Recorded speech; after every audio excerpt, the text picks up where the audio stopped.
मंत्र आप जाप कीजिए। अब आप चाहेंगे कि आज मंत्र जाप करें, 1.25 लाख कर लिए, 5 लाख मिले या कल सिद्धि मिल जाता है, ऐसा नहीं होगा। तो जब ऐसा मंत्र जाप करने से जब सिद्धि मिल जाता है, तबीयत ठीक हो जाता है, तो फिर जितना हॉस्पिटल जो बना वो क्यों बना हुआ है? देखिए, सब एक कर्म का सिद्धांत है, ठीक है।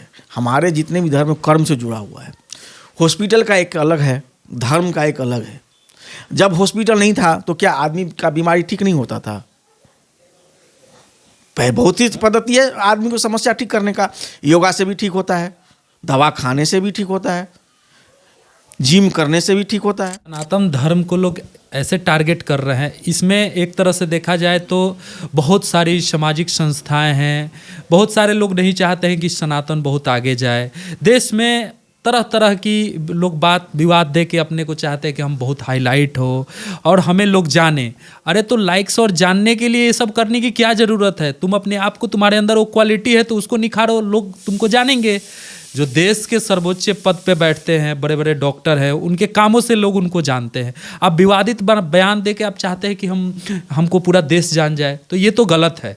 लोग उड़ा दिया जो 33 करोड़ देवी देवता है, तो 33 कोटि को करोड़ बना दिया। कोटि माने प्रकार होता है, 33 देवता है हमारे, हैं एक 33 करोड़ देवता नहीं है। नहीं, ये अंधविश्वास फैला दिया गया। लोग जो तो है वो क्या है ना, अर्थ को अनर्थ बना दिया गया। और बोलूँगा, आप कोई भी एक चीज उठा लीजिए, आप सिंपल चलिए हनुमान चालीसा चलाइए। हनुमान चालीसा बहुत ही कॉमन है, और उसको पहले राम जी का पूजा करके और हनुमान चालीसा का पाठ कीजिए लगातार, कम से कम 108 दिन, 3 महीना, 6 महीना लगातार।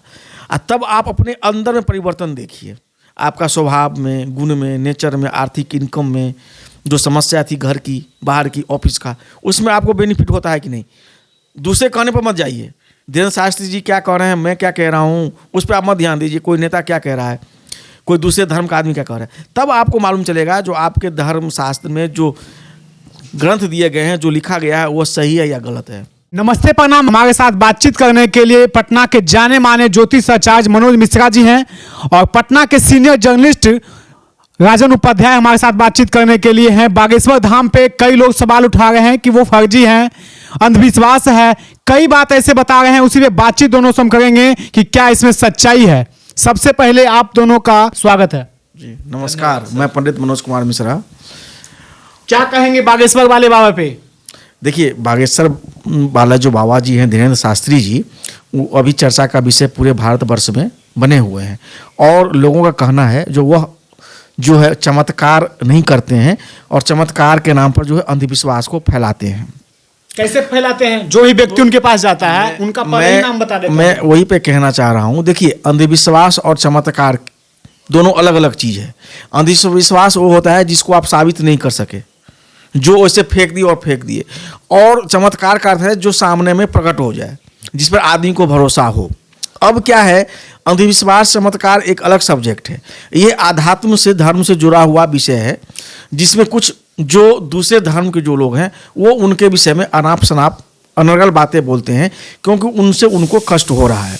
अब धीरेन्द्र शास्त्री जी चमत्कार करते हैं, यह एक, हम उनके सपोर्ट मैं इसलिए करता हूँ कि मैं स्वयं ज्योतिष से जुड़ा हुआ हूँ, और हम लोग जब ज्योतिष से किसी का कोई समस्या आता है, वो आते हैं, उनको कोई मंत्र या अंगूठी ये सब पहनाते हैं, या कोई मंत्र जाप करने के लिए या कोई स्तोत्र पाठ करने के लिए देते हैं, तो वो कहते हैं जो हाँ हम ठीक, हमको फायदा हो रहा है। तो कहने का अर्थ है मंत्र में शक्ति तो बहुत है, लेकिन मंत्र की शक्ति का तब आपको मालूम चलेगा जब कोई मंत्र का आप जाप नियमित रूप से करें, लगातार करें, कुछ वर्षों तक करें, तो जैसे जैसे आपका आध्यात्मिक बल बढ़ेगा वैसे वैसे आपको अनुभूति भी आती है, और ये स्पष्ट है, निश्चित ही आती है, इसमें कहीं कोई दोमत राय नहीं है। सर, बड़ा सवाल है धीरेन्द्र शास्त्री को लेके, उनके वेशभूषा को लेके लोग सवाल उठाते हैं कि भौतिक जीवन और आध्यात्मिक जीवन में, अगर आप अध्यात्म से जुड़े हैं तो फिर भौतिक सुखों की प्राप्ति कैसे कर सकते हैं? इसको कैसे खंडन करेंगे सर? देखिए, ये बिल्कुल गलत बात है। जो अध्यात्म से जुड़ा है वह भौतिक सुख नहीं ले सकता है।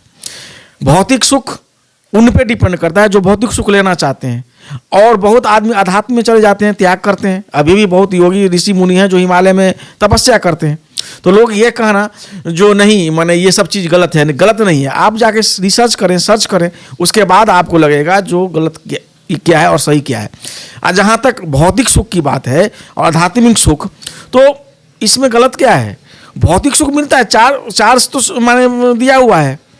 जो हमारे जो धर्मशास्त्र कह रहा है, आप 4 पुरुषार्थ में भोग भी आता है और सुख भी आता है, अध्यात्म भी आता है। तो अध्यात्म के बगैर जो भोग किया जाए वो गलत है।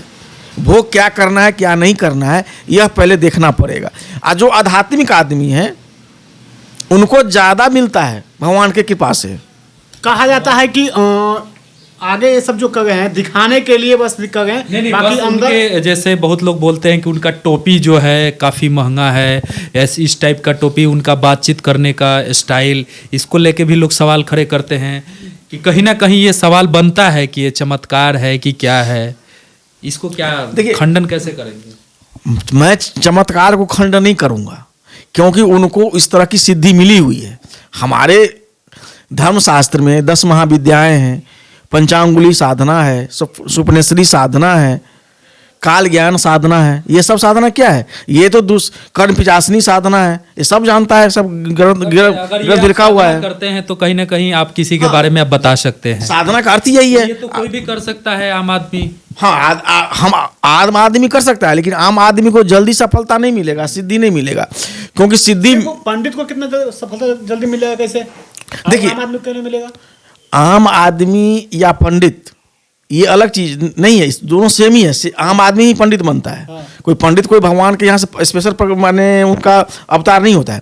मेरा कहने का अर्थ ये हुआ, जो आम आदमी आप पूजा पाठ करेंगे, आप मंत्र जाप करेंगे नियमित रूप से, और उसका जो एक विधि विधान है, तभी तो आपको सिद्धि मिलेगा। और सिद्धि जो होता है ये आपके इस जन्म का और पिछले जन्म का जो दोष पाप है, जो वो जब तक खत्म नहीं होगा आपको नहीं मिलेगा। और सिद्धि के लिए सवाल उठता है कि आपको अपने शरीर को साधनात्मक बनाना पड़ेगा। हाँ, उसके लिए क्या जरूरी है? साधनात्मक बनाने के जरूरी है जो आपको सबसे पहले एक अच्छा गुरु मिले। धीरेन्द्र शास्त्री जब बोलते हैं तो आप सुनते होंगे, ये मेरे गुरु के कृपा से होता है।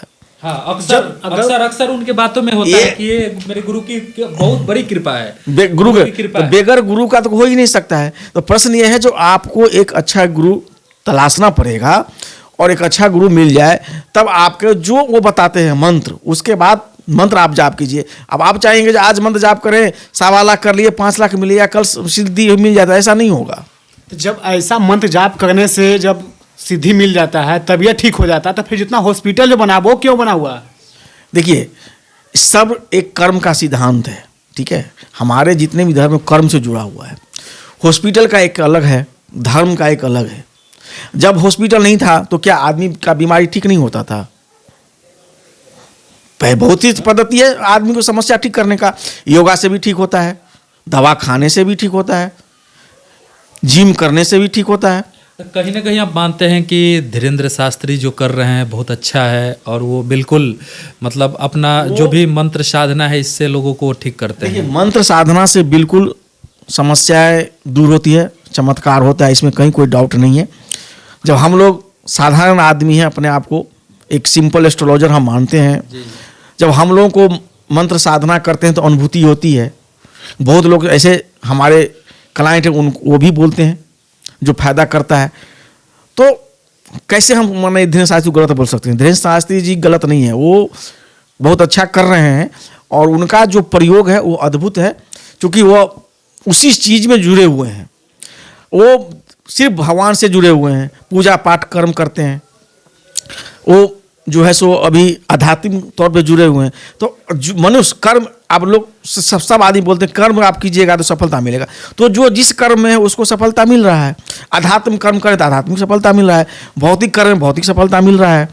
जैसे कोई लेबर मजदूर है, पूरे दिन काम करते हैं, तो उनको सामने में उनको मजदूरी मिलती है। जब सनातन धर्म गलत नहीं है तो फिर सनातन धर्म को इतना टारगेट क्यों किया जा रहा है? इसका टारगेट करने का एक ये उद्देश्य है, जो जवाब मैं आपको बताता हूँ।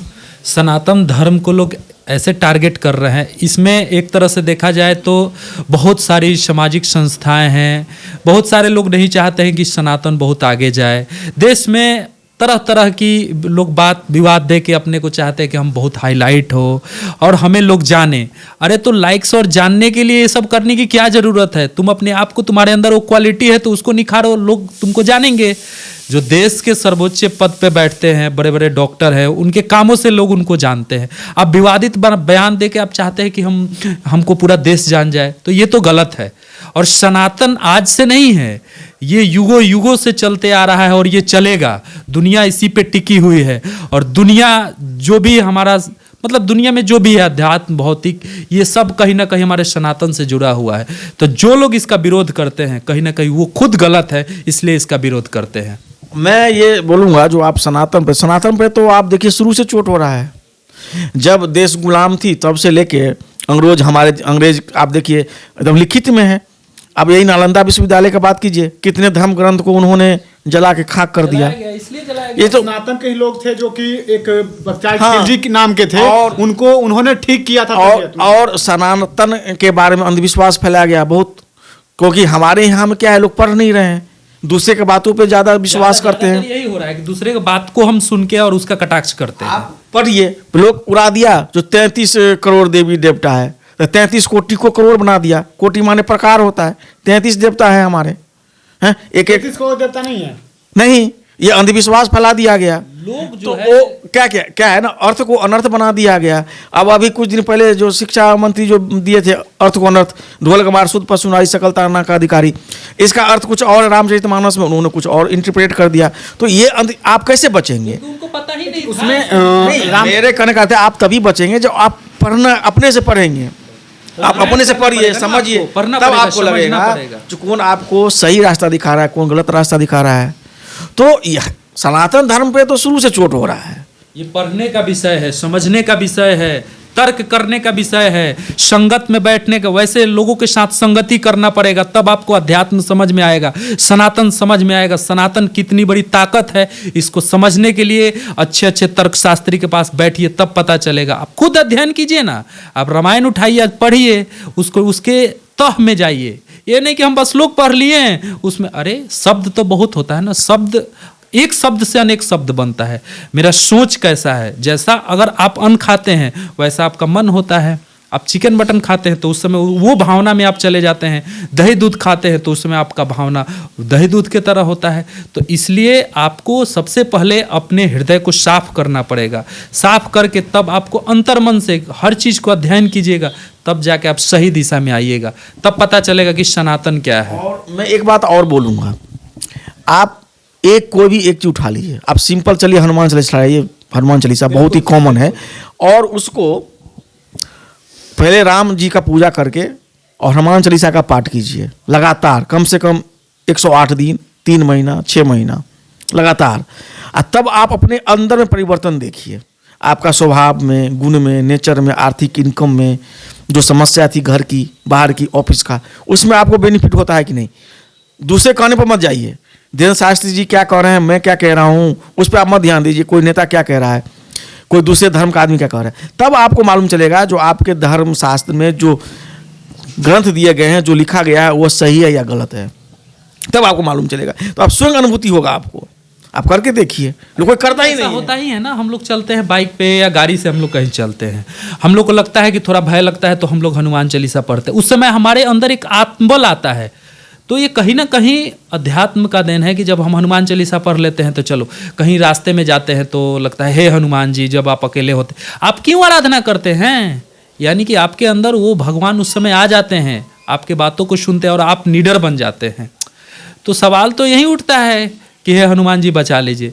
आप हॉस्पिटल भी जाते हैं तो हे भगवान मेरा पेशेंट अंदर गया है। कुछ लोग आजकल मतलब बहुत ज़्यादा ट्रेंड कर रहे हैं ब्राह्मण को लेकर, बोल रहे हैं ब्राह्मणवादी जो है वो खत्म करना है, ब्राह्मण मुर्दाबाद, रामायण मुर्दाबाद, रामचरित मुर्दाबाद, इस तरह का नारा लगा रहे हैं और पुतला दहन कर। इस उनको क्या आप संदेश देंगे? देखिए ये क्या है ना सर, शुरू से, आज से नहीं, ये ब्राह्मणों का विरोध शुरू से होते रहा, होते रहेगा और ये चलते रहेगा और ब्राह्मण जस का तस रहेगा। देखिए ब्राह्मण को इसलिए टारगेट किया जाता है, देखिए हम ये नहीं कहते हैं कि सब लोग अच्छे हैं, सब लोग खराब हैं, बहुत लोग अच्छे हैं, बहुत। सबसे बड़ा सवाल ये है कि ब्राह्मण को टारगेट करके वो करते क्या हैं, अपने आप को विनाश करते हैं। कहा गया है सर कि अगर आप ब्राह्मण को अपशब्द बोलते हैं तो पता है ना, पाप नहीं महापाप लगता है, तो आप महापाप के भागी बनते हैं और आप नर्क में जाते हैं। और कब पता चलता है? इसी दुनिया में पता, बहुत टाइम नहीं लगता उन है। लोगों का यही कहना है कि ब्राह्मण इसी के जाल में हम लोग को फंसाए हुए कि ब्राह्मण को गाली दीजिएगा तो नरक में जाइएगा। देखिए 100 बात का एक ही सवाल का जवाब है, ब्राह्मण ने आपके साथ गलत किया या सही किया, जब तक आप धर्म ग्रंथ पढ़ेंगे नहीं तो कैसे आपको मालूम चलेगा? आप किसी के कहने पर आप उड़ेंगे तो क्या होगा? ब्राह्मण कब किसका शोषण किया? कब राजा था ब्राह्मण? हमें तो रास्ता दिखाने का ही काम किया उसने। शुरू से तो ब्राह्मण ही राज किया, उन लोगों का कहना है। कैसे बताइए कोई राजा का नाम जो ब्राह्मण हो? उन्होंने तो सिर्फ ज्ञान का और धर्म का राजा नहीं, उन लोगों पे राज किए हैं। कैसे किए राज? जब आपका अभी तो कुछ दिन, अभी तो 47 में तो आप आज़ादी हुए हैं, उससे पहले तो आप इतिहास देखिए 800 साल तक तो गुलामी थे, तो फिर आप ब्राह्मण कैसे राज कर लिया?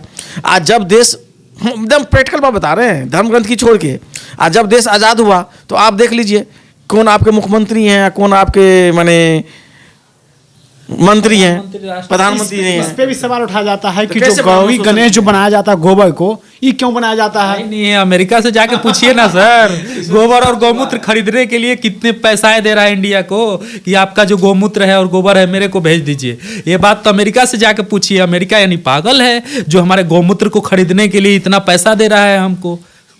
जाके उनसे पूछिए ना। है अमेरिका अपने आप में बहुत बड़ा डेवलप जो है वो झूठों को क्या कहते हैं कि गोबर को बना दिया, बोलो गौरी गणेश है, इसको पूजा करो, ऐसे करो। वही बात तो हम बोले नहीं कि अमेरिका से जाके पूछिए कि उसका महत्व क्या है। देखिए एक्चुअली क्या है ना, हम बोले ना सनातन को बांटने का काम किया जाता है, और सनातन धर्मी में हमको ये दिख रहा है जो वो धर्म तो मानते हैं लेकिन धर्म की किताब पढ़ते नहीं हैं। उनको कोई एक किताब पढ़ना चाहिए, कोई एक रामचरितमानस पढ़ना चाहिए, कोई वेद उठा लीजिए, कुछ भी पढ़िए, तब आपको मालूम चलेगा जो कोई आपको गलत कर रहा है। अब गोबर क्यों दिया गया, ये बहुत बड़ी विषय है। इसके बारे में आपको घंटों बीत जाएगा डिस्कस करने में।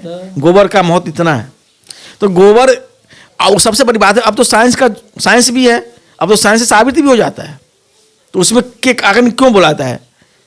तो गोबर में या गोमूत्र में, अब गोबर और गोमूत्र पे तो बाबा रामदेव से पूछिए, उन्होंने तो पूरा माने उन्होंने इतना उस पर इन्होंने, उनका कितना चमत्कार है, कितना उनका दवा है, रिसर्च है। और लोगों का कहना है कि जो सीखा होता है, टीक होता है, पंडित सिर्फ झूठा टीक रखते हैं। इस पे क्या है, टीक रखने का मतलब क्या होता है? देखिए इसका बहुत, टिक तो आप भी रखे हैं, इसका मतलब आप दिखाइए अपने टिक को कि आप कितने बड़े टिक रखे हैं। देखिए आने हुए हम हैं, खोलेंगे तो और लंबा है। देखिए ठीक सीखा का जो है ना बहुत विशेष महत्व होता है। ये जो हम एक रिसर्च की बात, वैज्ञानिक की बात बता रहा हूँ, ये जो हमारा खोपड़ी है यहाँ, तो जब आप गौर से देखिएगा, जो कोई नवजात शिशु जो रहता है ना, जब बच्चा पैदा लेता है तो वो बहुत मैंने यहाँ पे धड़कता है, फक फक करता है ऐसे से, आप देखिएगा, और यहाँ पे हाथ रखिएगा ना, कस के प्रेस कीजिएगा तो वो छेद हो जाएगा। ये यहाँ पर जो है माने हमारा जो ये ब्रह्मांड का द्योतक होता है, सहस्त्रार चक्र यहाँ पे होता है, ये बहुत दूसरा सब्जेक्ट हो गया है। तो ये यहाँ पे जो है ना, यहाँ पे ये मध्य में टीका रखा था, ये बहुत, मैं वैज्ञानिक बता रहा हूँ, बहुत कोमल पार्ट होता है, इसलिए इसको कभी खाली नहीं रखना चाहिए, इसलिए इस शिखा का प्रयोग है।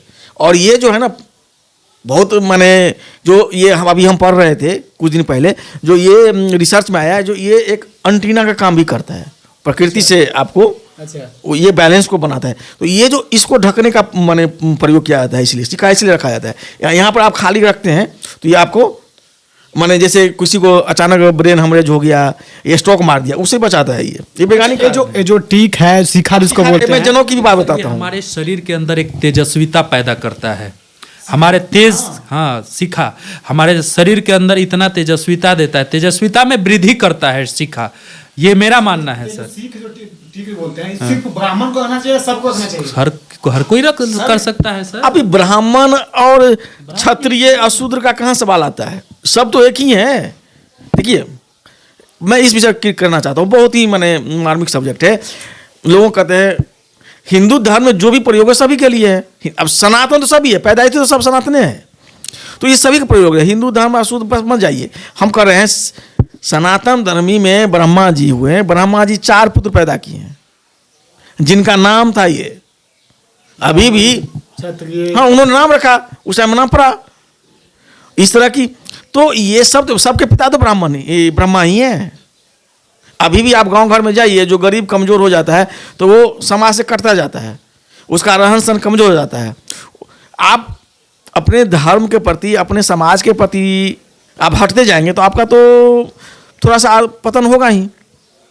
तो ये गरीब अमीर ये सब जो ये राजनीतिक मुद्दा घुस गया है, सबका पिता ब्रह्मा ही है, ब्राह्मण का पिता ब्रह्मा है। कुल मिला के सर सब एक ही हैं और सब लोग एक है। हर किसी को सीखा रखना चाहिए, हर किसी को चंदन लगाना चाहिए हमारे जीवन में। अब देखिए पहले और आज में क्या है, पहले इतना बीमारी नहीं होता था, आज देखिए इतना बीमारी क्यों हो रहा है? क्योंकि हमारा रहन सहन बदल चुका है, लोग सीखा नहीं रखते हैं टाइम से, मतलब खान पान हमारा जो है चेंज हो गया है, लोग सुबह टाइम से उठ नहीं पाते हैं। तो ये सब चीज़ कहीं ना कहीं मायने रखता। तो प्राकृतिक का जो बनावट है उससे आप छेड़छाड़ कीजिएगा तो कहीं ना कहीं आपको नुकसान होगा। एक चीज़ और बोलना चाहूँगा इस पे, जो हम चाहते हैं लोग जागरूक हों, मेरा ये मकसद है लोग समझे जाने। आप श्रृंगी ऋषि का नाम सुने होंगे, वाल्मीकि। तो यदि ऐसा रहता तो वो लोग इतने महान कैसे बन पाते? यदि ब्राह्मणवादी होता तो, ब्राह्मण यदि आगे रहता तो। देखिए एजुकेशन जो करेगा ना, जो पढ़ेगा वही आगे जाएगा, वो हमेशा से रहा है, हर युग में रहा है, ठीक है। तो अभी भी आप चले जाइए और यदि जातिवाद का बात हो रहा है तो कोई ब्राह्मण में चले जाइए, उनको सर्च कीजिए, और जो अनपढ़ है बहुत मिल जाएगा आपको, उनका आहार व्यवहार देखिए, आपको मालूम चल जाएगा जो ये क्या है। जात के ब्राह्मण से नहीं कुछ होता है, पढ़ के आप ब्राह्मण बन जाओ। यदि आप व्यवहार आपका गलत है, रहन सहन गलत है, तो आप नीचे आ जाएंगे। अच्छा, ब्राह्मण की बात होता है, जो महावीर मंदिर है पटना में, उनका पुजारी कौन है? बिल्कुल, ये तो सोचने की बात है। मैं यही तो कह रहा था, जो आप श्रृंगी ऋषि वाल्मीकि ऋषि रहते, यदि वो सिस्टम गलत रहता तो वो तो ऊंचाई तक पहुंच गए थे। भगवान रामचंद्र जी की पत्नी माता सीता जी वाल्मीकि ऋषि के आश्रम में रहे हैं। क्यों रहे? उस टाइम और ब्राह्मण नहीं था, कोई ब्राह्मण की बात नहीं होता है, वो सिद्धि की बात होती है कि आप, हम क्या बोले, सारे जो हैं एक ही पिता के संतान हैं, ठीक है। तो उस टाइम में यदि ऐसा रहता तो रामचंद्र जी, रावण कौन था? ब्राह्मण नहीं था, वो आता था तो उसको मारे हैं कि नहीं? कौन ब्राह्मण विरोध किया था? है ना, सबरी के यहाँ जाके जूठा खाते हैं, माता सबरी, इससे बड़ा प्रमाण क्या है? क्या मिलेगा? तो हर तो एक ही है। इस विरोध करने वाला ये बात नहीं कहता है कि भगवान राम काहे जाके सौरी के यहाँ जूठा बैर खा लिया। अरे भाई, राम जो थे वो तो ब्राह्मण भी नहीं थे। वही बात है, लेकिन भगवान थे, फिर भी उन्होंने जाके सबरी के यहाँ, मतलब सबसे एक नीच कास्ट में, उन्होंने उसके हाथ का बैर खाया था। अरे तो ये बात लोग नहीं कहता है, लेकिन जो चीज समझने का चीज है वो नहीं समझेगा। अनर्गल बातों पे लोग ध्यान देते हैं, इस पे ध्यान देने की जरूरत नहीं है। आपको ये किया वो किया, कैसे किया? एक तो ब्राह्मण कभी सत्ता में नहीं आया, दूसरी बात है ब्राह्मण हमेशा लोगों को जागरूक किया, ज्ञान का काम किया, पढ़ाई लिखाई। ब्राह्मण क्या पढ़ाई, एजुकेशन को कभी नहीं छोड़ा, माने जो भी रहा जमीन बेच के अभी लोग पढ़ता है। बहुत बहुत धन्यवाद सर समय देने के लिए। कि जो एक क्या बता रहे थे आप, ब्राह्मण रास्ता दिखाने का काम करते हैं। हमेशा ब्राह्मण लोगों को रास्ता दिखाने का काम करता है, शुरू से ही। बड़े बड़े राजा महाराजाओं के घर देखिएगा, ब्राह्मण लोग होते थे, वो हमेशा नीति बताते थे और राजा लोग उस नीति पे चलते थे, हमेशा सफलता उनको मिलती थी। ये सब शुरू से होते आया है और अभी भी वही काम हो रहा है। आज भी अगर उस नीति पे अगर ब्राह्मण की बात अगर माना जाए तो आज भी हमारा जो देश है वो एक गौरवशाली देश बनेगा। बिल्कुल बिल्कुल, इसमें कहीं कोई दो राय नहीं है, लेकिन इसको समझना पड़ेगा, ठीक है ना। देखिए सबसे पहले जो है ना, लोगों को बहकाना नहीं चाहिए, ज्ञान बांटना चाहिए। आप गलत शब्द जो प्रयोग करते हैं वही अंधविश्वास है। आप धीरेन्द्र शास्त्री जी को बदनाम मत कीजिए, आप जो उनके मन गलत बोलते हैं वो अंधविश्वास है। रामचरितमानस पढ़ने से क्या फायदा होता है? आप जो पढ़ने दीजिए। धर्म किसका? जिसका धर्म है वो डिसाइड करेगा जो उसको कौन सा ड्रेस पहनना है, कौन सा कपड़ा पहनना है, किस तरह का चंदन लगाना है। स्कूल में भी ड्रेस कोड होते हैं, मिलिट्री पुलिस के भी ड्रेस कोड होते हैं। सबका अपना ड्रेस होता है, अपना धर्म है, अपना विचार होगा, तो विचार थोपना नहीं चाहिए। अपना धर्म में आप खुश रहिए, जिसका धर्म उसको खुश रहने दीजिए। थे हमारे साथ बातचीत करने के लिए मनोज मिश्रा जी थे और राजन उपाध्याय बातचीत करने के लिए थे। आप लोग को अगर इस चीज़ के बारे में अगर विशेष जानकारी चाहिए तो उस किताब को पढ़िए, रामायण को पढ़िए, हनुमान चालीसा को पढ़िए। और आप लोग को नहीं विश्वास है तो इनका कहना था कि 1 महीना आप हनुमान चालीसा पढ़िए और उसमें कितना शक्ति है वो आपको पता चल जाएगा। इस पे आपको क्या लगा हो आप कमेंट करके बताइए और हमारे चैनल को सब्सक्राइब कीजिए और इस वीडियो को ज़्यादा से ज़्यादा लोगों तक शेयर कीजिए। धन्यवाद।